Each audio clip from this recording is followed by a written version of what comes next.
Y estoy muy contento porque el día de hoy estamos terminando esta serie que hemos llamado Me es Necesario. Estamos concluyendo esta serie de 6 mensajes que llevamos hasta el día de hoy. Y el día de hoy es el último mensaje de esta serie de Me es Necesario. Hemos aprendido a lo largo de las últimas semanas esas necesidades que como seres humanos tenemos y las Escrituras nos iluminan a poder cumplir y cómo podemos cumplir esas necesidades que hay en nuestro interior. Y el día de hoy vamos a concluir esta serie de mensajes. Es el último mes necesario. Definitivamente no es el último mes necesario de la Biblia. Hay muchos más, pero ya estamos emocionados por cerrar esta serie. El martes con el equipo decíamos, ya estoy emocionado porque me es necesario cerrar la serie, ¿verdad? Ya duró lo que tenía que durar y vamos a lo que sigue como iglesia, pero creo que este mensaje es sumamente valioso y sumamente importante. Y el día de hoy vamos a estar aprendiendo de esta conversación que Jesús tuvo probablemente con la persona más inesperada que podría estar teniendo esta conversación. Jesús no está teniendo esta conversación con un experto religioso. Jesús no está teniendo esta conversación con un experto en la ley y en las escrituras de Dios, ni siquiera con uno de sus discípulos. Jesús no está teniendo esta conversación con alguien que lo seguía ocasionalmente. Jesús está teniendo esta conversación con una mujer que acaba de encontrar, con una mujer, con un ser humano común y corriente como tú y como yo lo somos. Y esta es la historia de la mujer samaritana. Ahora, no tenemos tiempo y no tengo tiempo para profundizar en todo lo que sucede en esta historia, pero vamos a profundizar en 2 líneas, en 2 frases que Jesús nos da en Juan capítulo 4. Y es Jesús hablándole a esta mujer en Juan capítulo 4, versos 23 y 24. Y Jesús dice, pero la hora viene y ahora es cuando los verdaderos adoradores adorarán al Padre en espíritu y en verdad, porque también el Padre busca a tales que lo adoren. Dios es espíritu y es necesario que los que le adoran, ¿es necesario que los que le adoran lo adoren en espíritu y en verdad. Y en estos pasajes Jesús nos habla acerca de la necesidad de que si hay adoradores, si hay personas que se hacen llamar adoradores, es necesario, es tiempo, es momento de que esas personas adoren. Pero no es adorar como a mí me parece o como yo lo entiendo, es adorar conforme a la instrucción que Él nos da. Nos dice el cómo hacerlo y dice es necesario que lo adoren en espíritu y en verdad. Y el día de hoy vamos a estar meditando, durante los siguientes minutos vamos a estar meditando en esta frase de Jesús. ¿Qué significa que es necesario que le adoremos en espíritu y en verdad? El título de este mensaje es Me es necesario adorar. Me es necesario adorar. Ahora vamos a comenzar con esta primera frase, con estas primeras palabras. Es necesario. Es necesario que lo adoren. Cuando hablamos de que es necesario que le adoren a Dios, tenemos que entender y tenemos que tener algo muy claro. Y es que número 1, Dios es digno de adoración. Y número 2, nosotros necesitamos adorar. Ciertamente hay una necesidad para que esa adoración ocurra, pero es Dios quien es digno de adoración y somos nosotros quienes tenemos necesidad de adorar. Yo me acuerdo hace muchos años, y suena ya largo el tiro, pero fue como hace unos 20 años. Yo tendría unos 6, 7 u 8 años, era un niño, y me acuerdo que ese domingo en la iglesia hablaron sobre este mandamiento que es honra a tu padre y a tu madre.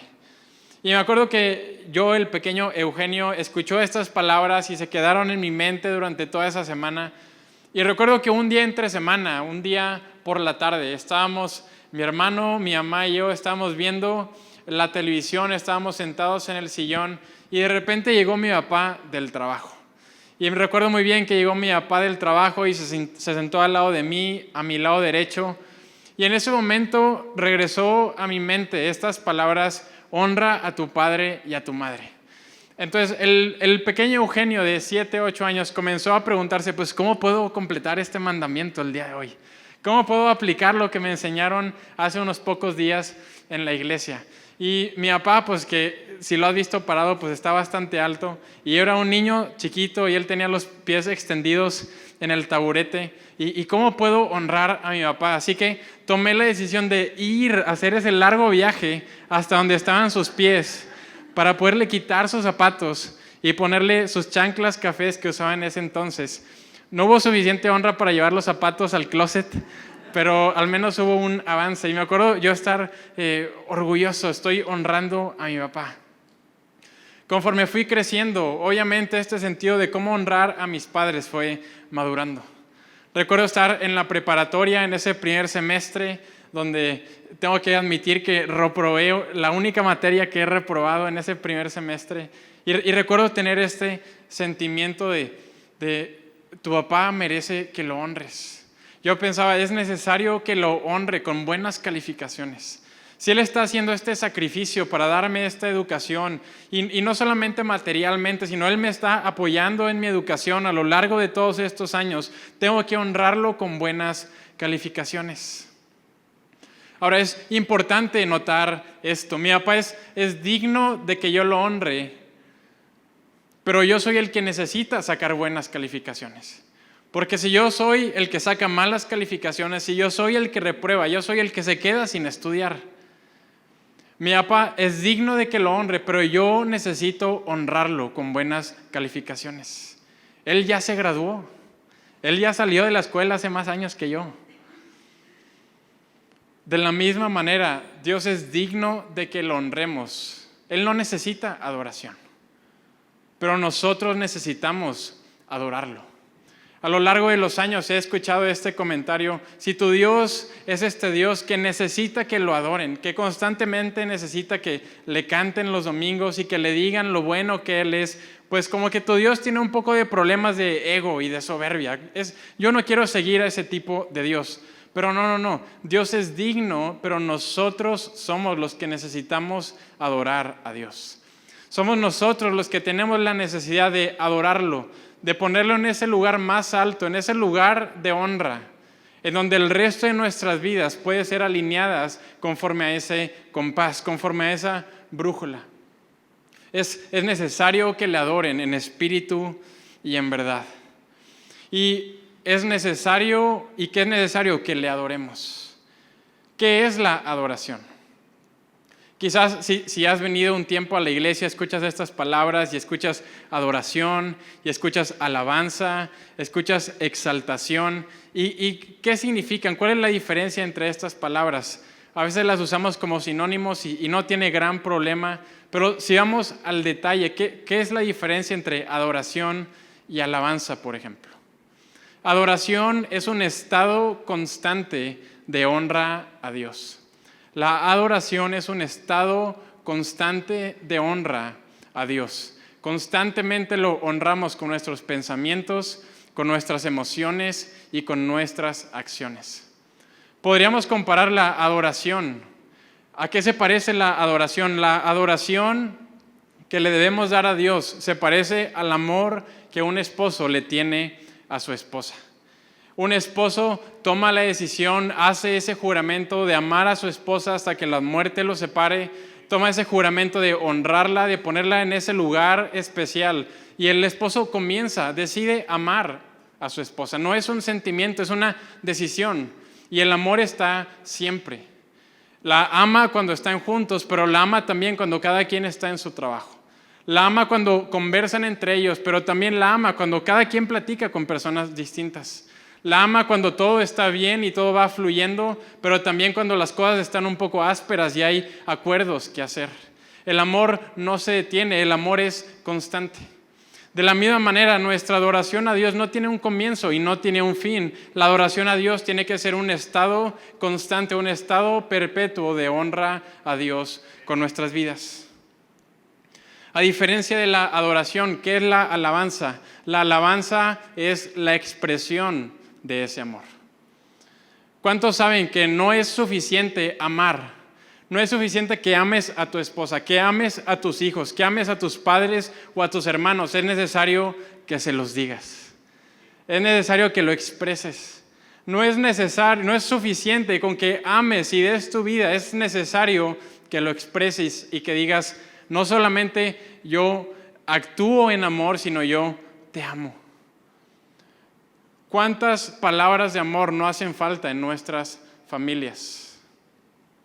De la misma manera, la alabanza es esa expresión de amor y es esa expresión de aprecio que hacemos hacia Dios. Ciertamente adoramos a Dios todo el tiempo, de manera continua, cuando nos reunimos en la iglesia y cuando estamos en nuestras casas, cuando leo las Escrituras y cuando leo para mi trabajo, cuando hablo con Dios en oración y cuando hablo con otras personas, siempre estoy adorando. Pero cuando nos juntamos como un solo cuerpo, alabamos, levantamos su nombre, expresamos ese amor que sentimos, expresamos la gratitud que hay en nuestro interior. Y ambas son necesarias. Una no sustituye a la otra. Dios nos ha dado la adoración y la alabanza. Jesús dice, es necesario que lo adoren. Es necesario que estén en un estado constante y perpetuo de honra hacia Dios. Ahora, ¿cómo es que adoramos a Dios?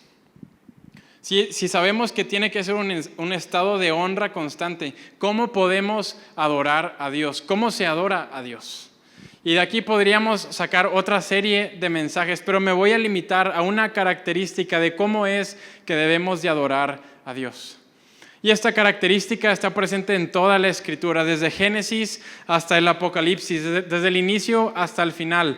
Desde los 10 mandamientos que dicen, no tendrás otros dioses aparte de Jehová, hasta Cristo Jesús que dice, amarás al Señor tu Dios con todo tu corazón, con toda tu alma y con todas tus fuerzas, toda tu mente. Es algo que está presente y es esta idea que Dios no acepta idolatría. Es que Dios no acepta a otros dioses. Es que Dios no acepta a otros ídolos al lado de Él. ¿Cómo se adora a Dios? Se le adora adorándolo solamente a Él. ¿Cómo se le ama a Dios? Poniéndolo en un lugar especial donde no amamos y no adoramos a nadie como adoramos a Dios. Ahora, decirlo es algo muy sencillo. Hablarlo de esta manera es bien fácil. Poder decir, ninguno de nosotros tenemos otros dioses, no tienes ninguna máscara de madera rara tallada ahí en tu casa o en tu cara también. Varios la necesitan, no es cierto. Estamos amigos todos. Si no tienes esa estatua, pero cuando lo ponemos en práctica, no tendrás otros dioses. Creo que cambia la conversación. Creo que es algo más difícil. Y creo que la Biblia nos habla de esa dificultad que tenemos de adorar solamente a Dios. Creo que esto lo vemos de una manera muy clara. Por ejemplo, en esos primeros libros de la Biblia. En esos primeros 6 libros, Génesis, Éxodo, Levítico, Números, Deuteronomio y en Josué. Son 6 libros que nos hablan de manera muy condensada, nos hablan la historia del pueblo de Israel. Nos hablan la historia de este pueblo que estaba cautivo, que estaba esclavizado en Egipto y Dios los quiere sacar de esa esclavitud. Es el plan de Dios que salgan de esa esclavitud, que vayan a una tierra de libertad, a una tierra libre. Dios quiere que vayan y conquisten esa tierra, que hagan guerra contra los que estaban ahí y que expulsen a los pueblos que ya estaban en esa tierra que Dios les había prometido. Ahora podemos sentarnos y podemos pensar, ¿por qué Dios haría algo así? Si Dios está en contra de la esclavitud y está en contra de la violencia y de la guerra, ¿por qué llevaría a su propio pueblo a pelear en guerra y en violencia? Y la misma Escritura nos lo responde. Las Escrituras describen a estos pueblos que habitaban esta región como pueblos detestables. No solamente eran pueblos malos que practicaban la maldad, que eran malignos, no, la Biblia dice que eran repugnantes. La Biblia utiliza esta expresión, que la tierra los vomite. Habla que son prácticas asquerosas, prácticas repugnantes las que estos pueblos tenían. Ahora, si la Biblia se expresa así de un pueblo, pues ¿qué es lo que hacían estos pueblos? Estos pueblos idolatraban otros dioses. Idolatraban particularmente al dios Baal, a la diosa Acera y al dios Moloc. Y el detalle es que adorando a estos dioses, los sacrificios que hacían a estos dioses eran terribles en todo el sentido de la palabra. Practicaban sacrificios sexuales para estos dioses. Prostituían a sus hombres y a sus mujeres en sus templos en nombre de esos dioses. Llevaban a las personas a practicar relaciones, aún con animales, para satisfacer a esos dioses. Estos pueblos practicaban el sacrificio humano y no de cualquier persona, sino de los más inocentes. Sacrificaban a sus niños por medio del fuego. Y es en este contexto que Dios pone un alto y pone un límite y dice, Dios dice, yo voy a traer mi justicia a esta tierra. Yo voy a detener esa maldad que se está levantando en esos pueblos. Y Dios toma estas medidas que pueden parecer radicales, pero es Dios el que habla en Deuteronomio capítulo 7, verso 5. Y Dios les dice, esto es lo que harás con esas naciones. Derribarás sus altares, harás pedazos sus piedras sagradas y sus imágenes de la diosa Acera, y prenderás fuego a sus ídolos. Es por eso que la Escritura toma esta postura tan radical en contra de la idolatría. Más adelante, si tú sigues leyendo en esos libros, vas a encontrar ciertas reglas, ciertas leyes que dicen, por ejemplo, si alguien es encontrado en idolatría, todo el pueblo debe de apedrearlo. Ahora, tú sacas de contexto esta ley y dices, ¿qué onda con la Biblia? O sea, ¿de qué se trata esto? Pero en ese contexto histórico, alguien que practicaba la idolatría era alguien que había caído en adoración de esos dioses. Era alguien que muy probablemente había sacrificado a uno de los niños del pueblo o a uno de sus propios hijos. Por eso toma estas medidas tan radicales. Y podemos ver a lo largo de estos libros cómo Dios va edificando a su pueblo. Cómo Dios los va preparando para el día en que se van a enfrentar ante esos pueblos y van a tener a la maldad de frente, cara a cara.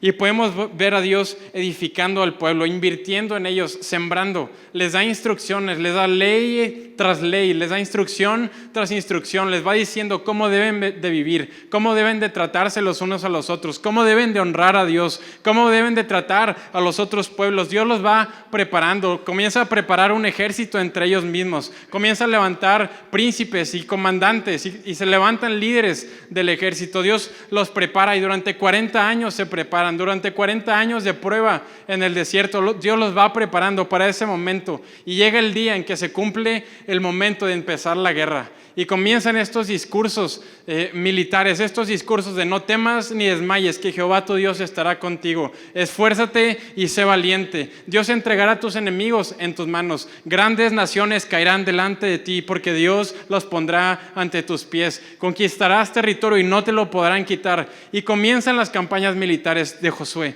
Va Josué con su ejército y comienzan 1 y 2 y 3 batallas y comienzan a ganar territorio. Y la gloria de Dios comienza a ser establecida y la justicia de Dios empieza a ser impartida y la maldad comienza a dar pasos hacia atrás hasta que de repente algo sucede. Hasta que de repente el pueblo de Israel decide poner a Dios a un lado y el pueblo decide caer en la misma idolatría que estos pueblos estaban cometiendo. Y el pueblo de Israel, el instrumento que Dios iba a usar para terminar con la maldad, terminan cayendo en la misma maldad. Y vemos tiempo después cómo Dios ahora tiene que usar otro pueblo para ahora combatir la maldad de Israel. Ahora podemos voltear atrás y ver esta historia. Y podemos juzgar al pueblo de Israel. ¿Cómo es que cayeron ante esa tentación? Dios los preparó durante tanto tiempo. Era tan clara la decisión, era tan clara el bien y el mal, era tan clara la decisión que tenían enfrente de ellos. ¿Cómo es posible que cayeron ante esa tentación de idolatrar a esos dioses.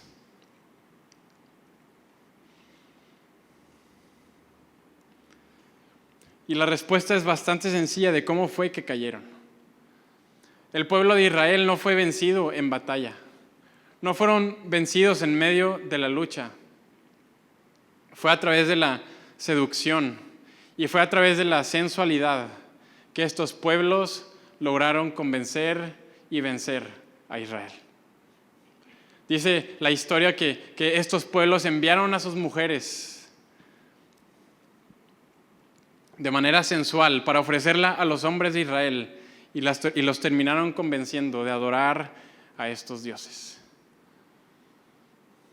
Y podemos ver cómo caen a través de la sensualidad. Ahora, el día de hoy también podemos voltear a ver este tipo de historias en la Escritura y preguntarnos por qué hay historias así de crudas que parecen muy bizarras para el día de hoy, alguien en el 2024. ¿Quién practicaría ese tipo de cosas?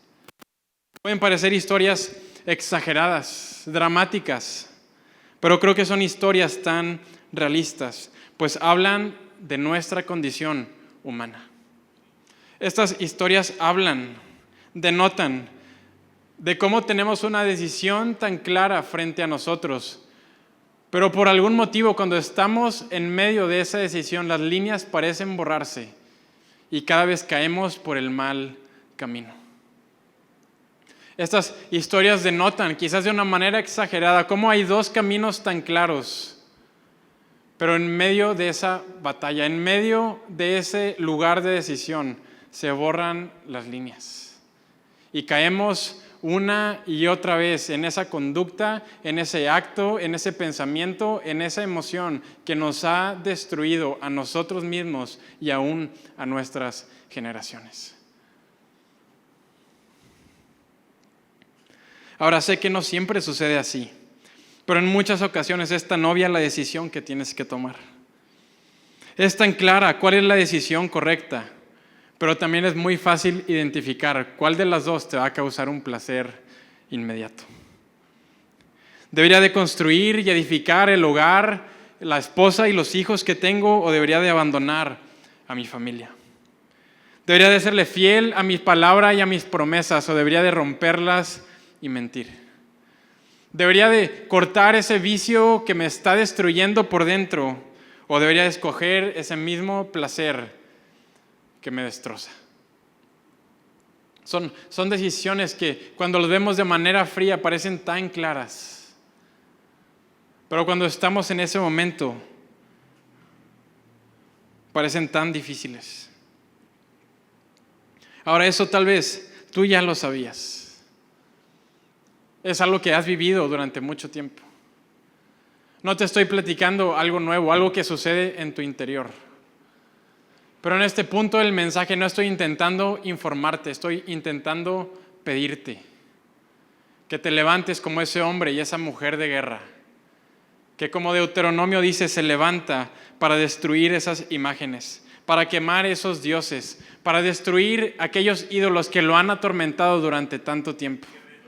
Es momento de que salgas de este lugar y destruyas los dioses y la idolatría que has cargado, que te tienen atado, que te han amarrado, que te tienen atormentado durante tanto tiempo.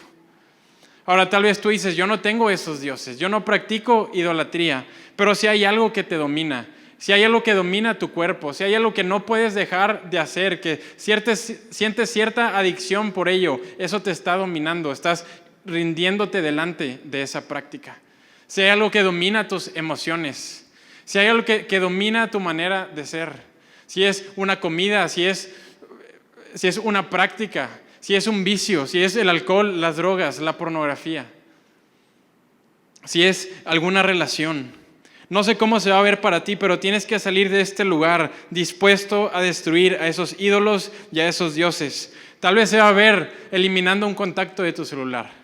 Tal vez se va a ver eliminando una aplicación de tu celular. Tal vez se va a ver poniendo límites en tus relaciones y en tus conversaciones. Pero tienes que salir como hombre de guerra a destruir aquello que ya te está destruyendo a ti. Porque si das diálogo, das lugar a la seducción, amigo, una vez más vas a caer. Una vez más vas a ser seducido. Y para cuando te estés dando cuenta, aquello que deberías estar destruyendo, ya te está destruyendo a ti otra vez.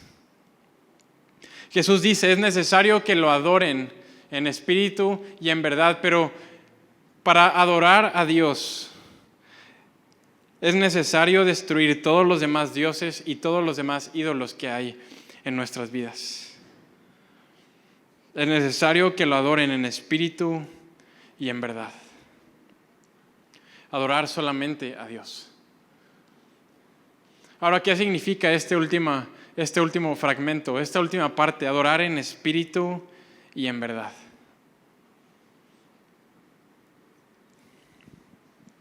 Sabes, las grandes religiones de este mundo se han hecho una pregunta durante miles de años. Los grandes líderes religiosos se han hecho esta misma pregunta. Los intelectuales y los conocedores se han hecho esta pregunta. ¿Cómo podemos conectarnos con Dios? ¿Cómo podemos llegar a estar en plenitud con Dios?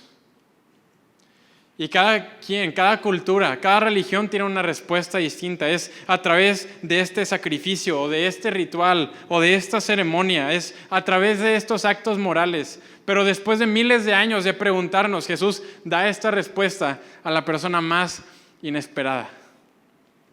Jesús dice, Dios es espíritu y es necesario que lo adoren en espíritu y en verdad. Dios es espíritu y lo que te conecta con Dios es el espíritu que hay en tu interior. Lo que se conecta con Dios no es lo externo, no son tus actos, es tu espíritu. No es lo tangible. Ciertamente adoramos a Dios con nuestro cuerpo. Podemos adorar a Dios viviendo una vida disciplinada, practicando el ayuno, por ejemplo. Podemos adorar a Dios con nuestro cuerpo, absteniéndonos de ciertas prácticas que la Escritura nos da. Podemos adorar a Dios con nuestro cuerpo, levantando nuestras manos, aplaudiendo para Él, alzando nuestra voz, canciones de alabanza, pero no adoramos solamente con el cuerpo. Podemos adorar con nuestra alma y puedes adorar con tus emociones. Y seguramente sientes bien bonito cuando le cantas a Dios. Y sientes bien bonito cuando le dices a una persona, Dios te bendiga, y cuando lo sirves. Pero no adoramos solamente con nuestra alma. Es necesario, dice Jesús, es necesario que lo adoren en espíritu. Es necesario que lo adoren de todo corazón. Adorar en espíritu es entender que la adoración no se trata de ti, ni de tus esfuerzos, ni de tus emociones. La adoración se trata de Dios. La adoración se trata de Dios. Adorar a Dios en espíritu y en verdad es entender que la adoración se trata de Él. La adoración se trata de Él. Por lo tanto, adoramos a Dios por lo que Él ha hecho, por lo que Él nos ha dado y también por quién es Él. Adoramos a Dios por lo que Él ha hecho y lo que Él nos ha dado. Dios te ha dado tu vida y damos gracias por ello. Dios nos da nuestra familia, nuestras relaciones. Dios nos da fuerzas para levantarnos un día más. Él pone aliento en nuestra vida. Él nos da la salud para levantarnos. Él nos da nuestro trabajo y le damos gracias a Dios por todo lo que Él nos da. Dios nos da a Cristo Jesús para que podamos acercarnos a Él. Se entregó en sacrificio, nos lo dio y damos gracias por ello. Pero otro nivel distinto, otro nivel más profundo, no es solo adorar por lo que Él nos da, es adorarlo por quien Él es. Es adorarlo por quien Él es. Una cosa es que yo ame a mi papá y yo honre a mi papá por todo lo que Él me da o todo lo que Él me ha dado. Yo puedo decirle, papá, muchas gracias por esto que me acabas de regalar. Muchas gracias por este par número 27 de calcetas que me das. Y puedo estar bien agradecido porque tengo este regalo en mis manos. Pero una cosa diferente, es más difícil, toma más tiempo, requiere meditar, requiere reflexionar, es agradecer y amarlo, no por lo que Él me da, sino por quién Él es. Papá, gracias por ser un hombre fiel. Gracias por serle fiel a tu esposa. Gracias por serle fiel a tus hijos. Gracias por serle fiel a Dios y a su iglesia. Y quizás no tengo un regalo en mis manos, pero necesito tomarme unos minutos para reflexionar cómo la fidelidad de mi papá ha impactado toda mi vida. De la misma manera con Dios. Quizás hoy puedo sentirme con las manos vacías, que Él no me ha dado nada. Pero cuando comienzo a adorarlo por quien Él es, puedo comenzar a reflexionar: Dios, gracias porque eres el Dios de amor. Porque he podido ver tu amor a lo largo de mi vida. Dios, gracias porque eres el Dios grande y temible y a lo largo de mi vida me has protegido de tantos daños y tantos peligros. Quizás hoy me siento con las manos vacías, pero puedo adorar a Dios no por lo que me da, sino por quien Él es. Dios, gracias por ser el Dios eterno. Gracias por ser el príncipe de paz. Gracias por ser el Dios majestuoso. Gracias porque tú traes todas las cosas en su comienzo y en su fin, porque tú eres eterno. Gracias, Dios, por quien tú eres. La adoración se trata de Dios. Y Jesús nos lo deja muy claro, que la adoración se trata de Dios. Creo que Jesús inclusive hace un punto radical para que podamos intentar entender que la adoración no se trata de ti y de mí, se trata de Él. Y creo que nos lo enseña en el Padre Nuestro. Jesús nos enseña el Padre Nuestro y si puedes repetirlo, puedes hacerlo. Jesús dice: Padre nuestro que estás en el cielo, santificado sea tu nombre, venga a nosotros tu reino, hágase tu voluntad en la tierra como en el cielo. Danos hoy nuestro pan de cada día, perdona nuestras ofensas como también nosotros perdonamos a los que nos ofenden. No nos dejes caer en tentación y líbranos del mal. Amén. Jesús nos enseña el Padre Nuestro. Y la segunda línea del Padre Nuestro, santificado sea tu nombre, es una línea de adoración. Está diciendo: santificado sea tu nombre, apartado sea tu nombre, tiene un lugar especial, tiene un lugar de honra. Estoy adorando tu nombre, te estoy adorando a ti, Dios. Jesús nos enseña a adorar.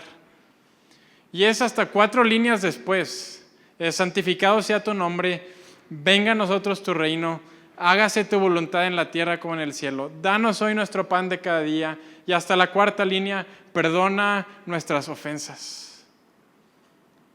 ¿Por qué? Porque la adoración no se trata de ti, no se trata de qué tan bueno, qué tan santo, qué tan especial eres. La adoración se trata de quién es Dios. La adoración no se trata de qué tan bien te portas, la adoración se trata de que Él es perfecto y de que Él es santo. No adoramos a Dios porque somos perfectos, no leemos la Biblia porque somos perfectos, no venimos a aliento porque somos perfectos, no cantamos alabanzas porque somos perfectos, lo hacemos porque Él lo es. Y adorar en espíritu es entender que la adoración se trata de Él. Quizás tú puedes sentir vergüenza algún día por lo que hiciste. Quizás el día de hoy llegaste con vergüenza por lo que hiciste el día de ayer o lo que hiciste esta semana. Quizás con vergüenza te descalificaste o te descalificas a ti mismo de poder adorar a Dios. Pero Jesús nos enseña es precisamente en esos momentos, aún antes de pedir perdón, adoramos. Adoramos, precisamente es ahí cuando adoramos, porque reconocemos que se trata de Él y no se trata de mí. Reconocemos que se trata de estar en su presencia y Él en su presencia nos va a confrontar y nos va a transformar. Se trata de Él. Adorar en espíritu y en verdad es reconocer que la adoración también es gracias a Él. La adoración se trata de Él y la adoración es gracias a Él. ¿Qué persona podría soportar el peso de la presencia de Dios sobre ellos? Si tú y yo nos sumergimos en el mar, la suficiente cantidad de metros, el peso del agua nos destruiría, nos volvería picadillo. ¿Cuánto más podríamos nosotros llegar a soportar el peso de la presencia de Dios? ¿Cómo nos veríamos al lado de Dios? La mancha más pequeña en nuestro interior saldría a relucir al lado de la perfección, de la eternidad, de la hermosura, de la belleza de quién es Dios. Pero es gracias a Cristo Jesús. Es gracias a que Él en esa cruz fue aplastado por la presencia de Dios. Es que en esa cruz Él pagó el precio, Él acortó la distancia, Él quitó aquello que nos separaba. Es gracias a Él que podemos adorar. ¿Por qué tú puedes venir y adorar aún antes de pedir perdón? Gracias a Él. ¿Por qué tú y yo tenemos esperanza aún cuando esta semana volvimos a caer? Gracias a Él. No a ti y no a mí. No a mis esfuerzos, ni a los tuyos. Es gracias a Él. Es gracias a Cristo Jesús. Lo adoramos por Él. Lo adoramos gracias a Él. Y muchas personas pueden entender esto, que es gracias a Dios, que adoramos a Dios. Pero muchas personas entienden que es gracias a Él, pero adoran para sí mismos. Adoran para sí mismos. Pocos entienden que adoramos por Él, pero también para Él, no para nosotros. Hay quienes adoran a Dios para ellos mismos, porque adorar los hace sentir bien. Y no dudo que adorar a Dios te haga sentir bien en tu interior. Pero ese no puede ser el motor de tu adoración, porque la adoración no se trata de ti, se trata de Él. Hay personas que pueden decir, adoro a Dios porque me hace sentir bien. Aquí en la alabanza, canto en la alabanza porque me hace sentir bien. Voy a amar a mi prójimo porque me hace sentir bien. Voy a adorar a Dios porque me hace sentir bien. Pero en el momento en el que sienten incomodidad, dejan de adorar. Pero lo único que estamos demostrando es que adoramos a Dios para nosotros, para que yo me sienta bien. Adorar en espíritu y en verdad es entender que adoramos por Él, pero también adoramos para Él. La adoración es para Él, no para nosotros. Ahora, en este contexto, porque somos una iglesia, tengo que hacer esta aclaración. No te estoy diciendo que debes en una iglesia soportar abuso o soportar manipulación. Sal de ese lugar. La Biblia nos pone un estándar bastante alto para esto. Pero si tu adoración está condicionada a tu comodidad, mi amigo, sale a la luz que adoramos a Dios para nosotros mismos. Adorar en espíritu es entender que la adoración se trata de Él, que adoramos por Él y adoramos para Él. La adoración se trata de Él. Y Jesús nos dice estas palabras, es necesario que la adoren en espíritu y en verdad. Y en verdad. ¿Qué significa adorar en verdad? Solamente quiero decir esto, que adorar en verdad. La verdadera adoración produce verdadera humildad. La verdadera adoración produce verdadera humildad.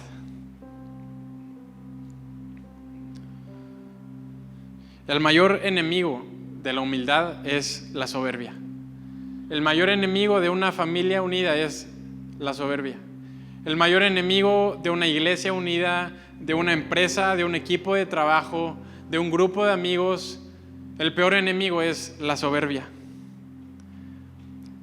Es la soberbia lo que hace que te ofendas de manera fácil, que te lastimen de manera fácil, te decepcionas de manera fácil y te desanimas de manera fácil. Es la soberbia la que hace que creas que todo gira alrededor de ti y todo el mundo está conspirando en contra tuya. Es la soberbia lo que hace que te pongas a ti en el centro del universo y conforme eres lastimado, como todos nosotros somos lastimados, lo tomas eso como el centro de tu universo y todo se vuelve dolor y destrucción.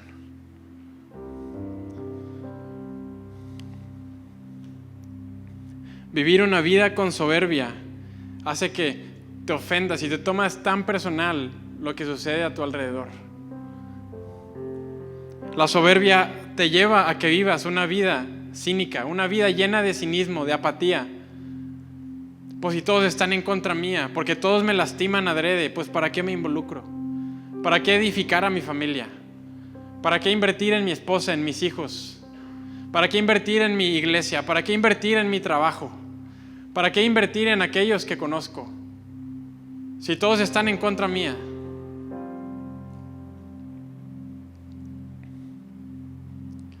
Pero la verdadera adoración produce verdadera humildad. Me encanta esta imagen que el libro de Apocalipsis nos presenta. Y vez tras vez, el libro de Apocalipsis nos habla de estas escenas, de estos momentos donde Dios está siendo adorado en los cielos. Y si algo tienen en común todas estas escenas, es lo siguiente, que dice que los ángeles, dice que los ancianos, aquellas personas que están presentes, todos ellos se arrodillan delante de Dios. Avientan sus coronas delante de Dios, avientan sus logros, aquello que pudieron haber alcanzado, aquello que ves como glorioso aquí en la tierra, lo arrojan delante de Dios y se inclinan delante de Él en adoración. Porque la verdadera adoración produce humildad verdadera. Algunos de nosotros, yo en algún tiempo, creía que iba a llegar al cielo y iba a llegar con Dios, iba a llegar ahí con mi lista de, pues Dios, hay estas 2, 3 cosas pendientes que como que no me gustaron cómo pasó eso en la tierra, ¿qué onda? Tengo mi lista de cosas de qué le voy a reclamar a Dios cuando llegue al cielo. Mi amigo, si tú y yo llegamos a estar delante de Dios, vamos a caer de rodillas. Porque su presencia y su majestad y su hermosura y su belleza y su resplandor no puede producir algo más en nosotros más que verdadera humildad. El antídoto de tu soberbia es adoración. El antídoto de ese orgullo tan negativo que te carcome por dentro es la adoración. Porque es cuando lo ves a Él que puedes tener una perspectiva de quién eres tú.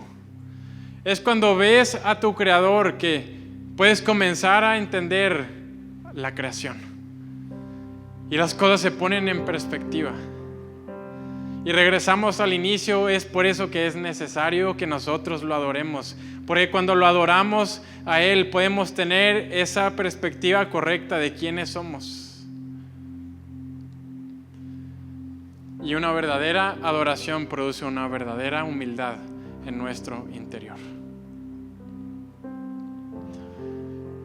No soy una persona que se basa en cosas milagrosas y cosas súper sobrenaturales que van a ocurrir aquí entre nosotros.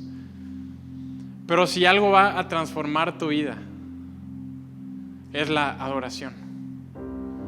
La adoración, pues, quiero que te imagines esa caja fuerte que metes la llave, estás poniendo la combinación y la adoración es ese clic